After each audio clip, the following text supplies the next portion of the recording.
My mother-in-law Linda never liked me from day one. My daughter deserves better than this, she would constantly say. She would ignore me at family gatherings and humiliate me in front of guests. My wife Sarah would always support her mother. I silently endured this treatment for 3 years. Until that day when I saw the envelope that fell from Linda's purse. What was inside would change our entire family dynamic forever. Everything actually started the day I met Sarah. We were both studying engineering at university and working in the same library. Sarah was smart, beautiful, and kind. We fell in love from our first date. When I went to meet her family 6 months later, Linda's first words were, "You're different from what Sarah described." At the time, I thought this was just first meeting nervousness. I had no idea how wrong I was. Linda Palmer was 52 years old, a retired school principal. She had built her life on rules and authority, always used to being right. With her short brown hair, always neat clothes, and those cold looks, she was a real authority figure. Sarah's father Robert was the complete opposite, calm, understanding, and a man of few words. It was clear that Linda was the one in charge at home. "What did you say Mark does for work?" Linda had asked at our first dinner. "I work as a software developer, and I also work on freelance projects." "Freelance?" she interrupted. "So you don't have a regular income?" Sarah had intervened. "Mom, Mark is very talented. He even got promoted at his company last month." "Yes, but this sector is very volatile, Sarah. You never know what tomorrow will bring." On the way home that evening, I told Sarah, "Your mother didn't like me at all, I think." "You're exaggerating, Mark. Mom treats everyone like that at first. She'll warm up over time." But she didn't warm up. On the contrary, she got colder with each passing day. Even the night I proposed, Linda's first reaction was, "Isn't it too early? You've only known each other for 2 years." "Mom, I'm happy. Isn't that enough?" Sarah had said, "Happiness isn't enough in marriage. Economic security, family harmony, future plans. Have you thought about these?" Similar scenes played out at every family gathering. Linda constantly whispered in Sarah's ear, criticizing me. "Why is Mark still driving the same car? Why doesn't anyone from Mark's family call?" When Mark came to ask for Sarah's hand, did really only his father come? Things got even worse during the wedding preparations. Linda wanted to completely control the wedding organization. "There are too few people from Mark's side on the guest list. This doesn't look balanced," she had said. "Mrs. Linda, our family is small. But everyone coming is truly special," I had said, trying not to break courtesy. Small family? Or, is there another reason? Even Sarah's face had turned red at this veiled insult. "Mom, please." On the wedding day, Linda's attitudes reached their peak. When the groom's father approached Linda according to tradition and said, "You're entrusting your daughter to us, we're very happy," Linda's response was, "I hope our daughter will be happy too." After returning from our honeymoon, our lives began to pass with Linda's constant interference. She would call Sarah at least 3 times a week asking, "How is the marriage going?" Sarah found this innocent. "Mom is just worried, Mark. You're too sensitive." "Sarah, your mother doesn't like me. This is obvious. And you're not even aware of it.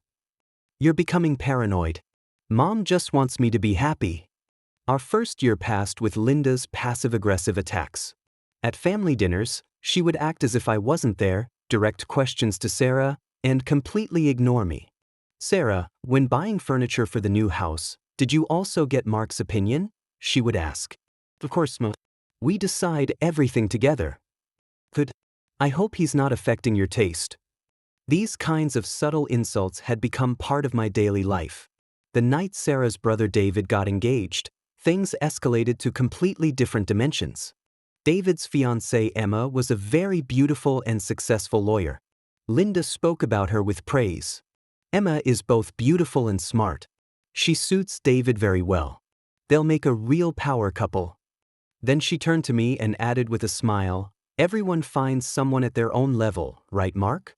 That night, driving home, I felt I was at the peak of my anger. "Sarah, I can't stand it anymore. Your mother constantly humiliates me and you do nothing." "Mark, you're exaggerating. Mom didn't mean it that way. She didn't mean it that way? Sarah, your mother openly humiliates me and you still defend her. Don't shout. Mom isn't humiliating you, you misunderstand everything. That night we had our first serious fight. And these fights began to become frequent. In our second year, Linda became even bolder. She was no longer being subtle, but attacking directly. Mark, I have concerns about your relationship with Sarah, she had said at a family dinner. What kind of concerns? I asked, trying to be careful. Your future. When you have children, will Mark's income be sufficient? Will you be able to buy a house? Will you be able to meet Sarah's standards? Sarah had intervened. Mom, this isn't the time to discuss these things.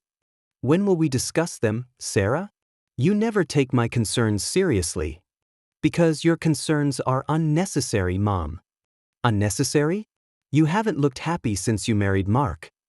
This was a lie and Sarah knew it. But she hesitated to defend me in front of her mother. In our third year, Linda's attacks began to affect Sarah too. My wife gradually started becoming distant. Maybe Mom is right, Mark. Maybe we really are incompatible. What do you mean, Sarah? We've been fighting a lot lately. We're not as happy as we used to be. Because your mother constantly interferes. And you support her. I don't support her, you're becoming paranoid. Linda's plan was working. She had managed to come between us. The incident that happened last month was the last straw. It was Linda's birthday and they had thrown a big party. Relatives, old work colleagues, neighbors. Everyone was there. When Linda introduced me, she said, "This is Sarah's husband, Mark." She said the word, husband, in such a cold tone, as if she was talking about a stranger. During the party, Linda's old friend Barbara had come up to me. "You're Mark, aren't you? Linda talks about you a lot." "I hope she says good things," I said with a smile. Actually, Linda is a bit worried about Sarah's future. I don't know you very well, but I hope you make her happy. So Linda was saying bad things about me to her friends too. This had really gone too far. That evening we decided to stay at Linda's house because it was very late. When I got up early the next morning to take a shower, Linda's bedroom door was ajar. She was talking on the phone inside. "Yes, Barbara, you saw Mark yesterday too. He's ruining my daughter's life. I'm doing everything I can to get them divorced, but Sarah is very stubborn." I was frozen. So Linda was really trying to get me away from the marriage. I think Sarah deserves better. Mark has no goals, no ambition. He doesn't fit our family standards. Enough was enough. But I didn't know what to do. That morning when I faced Linda at breakfast, everything seemed normal. She was smiling, speaking politely. But I now knew her true intentions. "It was a nice party last night, Mrs. Linda," I said. "Thank you, Mark. I hope you enjoyed yourself." "I had a great time. Your friends are very nice people too." "Yes, we've been friends for many years. We share everything with each other." She had especially emphasized this last sentence. She was trying to send me a message. The incident that happened 2 weeks later changed everything. We had decided to organize a surprise party for Sarah's birthday. Linda was going to help us too. When I went to Linda's house that day, the door was open and Linda wasn't there. She had left a note. "Went to the market, I'll be back in an hour." While waiting in the living room, Linda's purse was sitting on the couch. At that moment her phone rang and the purse started vibrating. The purse fell over and its contents scattered on the floor. While trying to collect the items, a thick envelope caught my attention. On the envelope it said, "Urgent, payment required." Curiously, I opened the envelope and what was inside shocked me. There was a debt notice from Caesar's Palace Casino in Atlantic City. In Linda Palmer's name, a final payment warning was being made for a $47,000 gambling debt. When I looked at the date, I saw there were only 15 days left. My hands were shaking. No one knew that Linda gambled.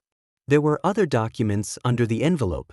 $23,000 from Borgata Casino, $31,000 from Harris, $18,000 from Tropicana. A total of $119,000 in gambling debt. The last letter was even more frightening. Final warning: if payment is not made within 15 days, legal proceedings will begin. I quickly took photos and put the items back in place. When Linda arrived, I acted as if everything was normal. "Hello, Mark, did you wait long?" "No, Mrs. Linda, I just arrived." But inside, I was in turmoil. Linda, who was trying to alienate me from the family, had a much bigger problem herself. That evening when I got home, I didn't tell Sarah anything. I needed to do more research first. The next day, I started researching Atlantic City casinos online. When I searched for Linda's name, shocking information came up. In the last 3 years, she had gone to Atlantic City 19 times, losing a total of $340,000. She only had $119,000 in debt left because she had paid the rest. When I researched further, I learned that Linda had secret credit cards, had mortgaged her house, and had emptied her retirement fund. This woman was a complete gambling addict and her family had no idea. Sarah's father Robert had no idea because Linda always handled financial matters. Sarah and David didn't know either because Linda was playing the perfect mother role. For 2 weeks I gathered more evidence. I managed to access Linda's cell phone records and saw that she was talking to loan sharks. There were voice messages. "Mrs. Palmer, this is our last call. If you don't pay the $47,000 by Monday, we'll have to sell your house." Linda was really in big trouble. And she was blaming me and the family. That week at the family dinner, Linda attacked me again. "Mark, I'm worried about Sarah's future. Are you really enough for her?" "Mrs. Linda, you know I don't like discussing these topics. Whether you like it or not, we have to discuss it. Sarah's happiness is at stake." "Mom is right, Mark," Sarah had said. "We really do have problems lately. Because your mother constantly interferes, Sarah." "I'm not interfering," Linda had said calmly. "I'm just expressing my concerns." At that moment I decided. It was time to show Linda's true face to everyone. "Mrs. Linda, I actually have concerns too," I said in a calm tone. "What kind of concerns?" she asked in surprise. "About family finances. Especially about your financial situation." Linda's face went white. What do you mean?" "I'm talking about your gambling debts in Atlantic City, Mrs. Linda." Everyone at the table froze. Sarah's spoon fell from her hand. Robert looked up. David said, "What?" in surprise. "You have $119,000 in gambling debt, Mrs. Linda. Caesar's Palace, Borgata, Harrah's, Tropicana. You owe money to all of them." Linda jumped up. "Did you go through my private things?" "I saw them when your things scattered on the couch, Mrs. Linda. By the way, there are only 3 days left until the final payment date." Sarah was in shock. "Mom, is this true?" Linda's eyes filled with tears. "I can explain." "Can you also explain that you mortgaged the house?" I continued. "And that you emptied your retirement fund?" Robert stood up. "Linda, what does this mean?" "Robert, I just went through a bad period." "A little?" Robert shouted. $119,000 is a little? David buried his head in his hands. "God, Mum, how can something like this happen?" Linda started crying. "I couldn't control it. At first it was just for fun. Then I tried to win back the losses. I lost more." Sarah looked at me in shock. "Mark, how long have you known this?" "I found out 2 weeks ago. I researched, gathered evidence." "Why didn't you tell me?" "Because your mother has been trying to alienate me from the family for years, Sarah. I thought you would blame me." Linda started apologizing tearfully. "I'm so sorry. I'm sorry to all of you. I couldn't control it." Robert spoke in a cold voice. "Linda, bring the documents. I want to see all the debts." That evening Linda told the whole truth. 3 years ago she had gone to Atlantic City with friends and tried her luck at slot machines. The first time she won $2,000, which excited her. Then she went again, this time she lost. She started going more often to win back her losses and things got out of control. In the last year, she had been going to Atlantic City at least once a week. Without Robert's knowledge, she had taken out credit cards, mortgaged the house, and emptied retirement funds. "So while you were blaming me, you had bigger problems yourself," I said to Linda. "I know, Mark. I'm so ashamed. I was unfair to you." Sarah took my hand. Mark, I'm so sorry. I've never seen my mother like this. You were right, she really was being unfair to you. Robert said they would review their marriage. David promised to support his mother but insisted she get gambling treatment. Linda apologized to me. Mark, I treated you very badly. I targeted you to cover up my own guilt. I'm really sorry. Mrs. Linda, what matters is what you do from now on. Everything changed from that day on. Linda started going to Gamblers Anonymous meetings. Robert started working to sort out the financial situation. All the problems between Sarah and me were resolved. Linda's gambling debts were solved as a family. They sold the house and moved to a smaller one. David and Sarah contributed from their savings. I also offered to help. 6 months later, Linda was a completely changed person. She was sincere and warm towards me. Mark, I should thank you for exposing me. Otherwise, I would have sunk even deeper, she had said. Today, 2 years have passed and Linda doesn't gamble. She goes to therapy twice a week and attends AA meetings. My relationship with Sarah has never been stronger. Sometimes I jokingly say to Linda, "How ironic, isn't it? You found me inadequate in terms of economic security, but the real problem was with you." She laughs and says, "You're right, Mark. Because I couldn't face my own problems, I made you a scapegoat. I'm very sorry." This experience taught me this. People usually see their own flaws in others. Linda was projecting her own economic irresponsibility onto me. If I hadn't seen that envelope, maybe I really would have separated from Sarah. Sometimes life gives you an opportunity when you least expect it. While dealing with me, Linda couldn't protect her own secrets and got caught. And this situation actually saved both her and her family. Now at family dinners, Linda asks me, "How are you, my son-in-law Mark?" with love. And I smile and reply, "I'm very well, mother-in-law. How are you?"